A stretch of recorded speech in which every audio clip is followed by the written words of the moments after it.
মাত্র ১০০ টাকা চুমকি পুঁতি ব্যবহার করে আপনারা এই সুন্দর কাজটা কিন্তু করে ফেলতে পারেন। এটা দেখতে যতটা সিম্পল বাট ততটাই গর্জিয়াস। জাস্ট দেখেন কাজটা কি পরিমাণ সুন্দর লাগছে।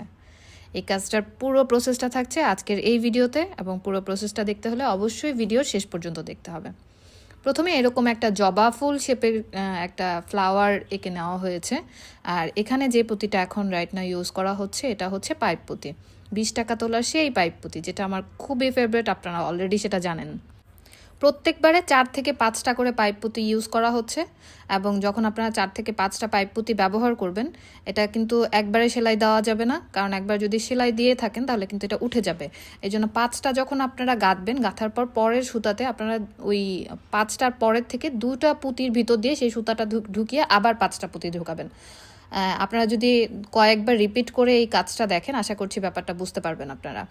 আর এখন এখানে যেটা ইউজ করা হচ্ছে, একটা চুমকি এবং আর একটা দানাপুতি দিয়ে আমরা এটার ফ্লাওয়ারের কুড়ি বানিয়ে নেওয়ার চেষ্টা করছি। তো এভাবে যখন আপনারা প্রত্যেকটা বসাবেন, এটা কিন্তু ফ্লাওয়ারের কুড়ি হিসেবে কাজ করবে। জাস্ট দেখেন, চুমকিটার সাথে প্রথমে দানাপুতিটা ঢোকানো হয়েছে, পরে আবার সেই দানাপুতির সাইড দিয়ে আপনারা এটা ঢুকিয়ে দিবেন, তাহলে এটা খুব সুন্দরভাবে আটকে যাবে।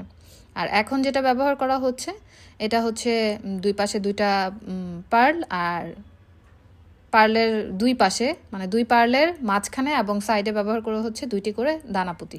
জাস্ট দেখেন, আপনারা একটু পজ করে করে এটা দেখে নিলে কিন্তু ব্যাপারটা আপনারা খুব ভালোভাবে বুঝতে পারবেন। আসলে হাতে না করলে বা সামনে থেকে না দেখলে ব্যাপারটা এক্সপ্লেইন করাটা খুব টাফ। তো আপনারা যখন করবেন আশা করছি এটা বুঝতে পারবেন। আর যারা সেলাই কাজ করে তাদের জন্য আসলে এটা বোঝানোরও প্রয়োজন নেই, তারা দেখেই বুঝতে পারবে যে এটা কীভাবে করা হচ্ছে। আর যারা নতুন তারা আশা করছি ভিডিওটা পজ করে করে আপনারা দেখে বুঝার চেষ্টা করবেন। এই ধরনের অনেক ভিডিও পেতে আমার ফেসবুক পেজ ইটস মৌতে ফলো করতে কিন্তু ভুলবেন না। সেখানে প্রতিদিন বিভিন্ন ধরনের নতুন নতুন ভিডিও কিন্তু আপলোড করা হয়ে থাকে।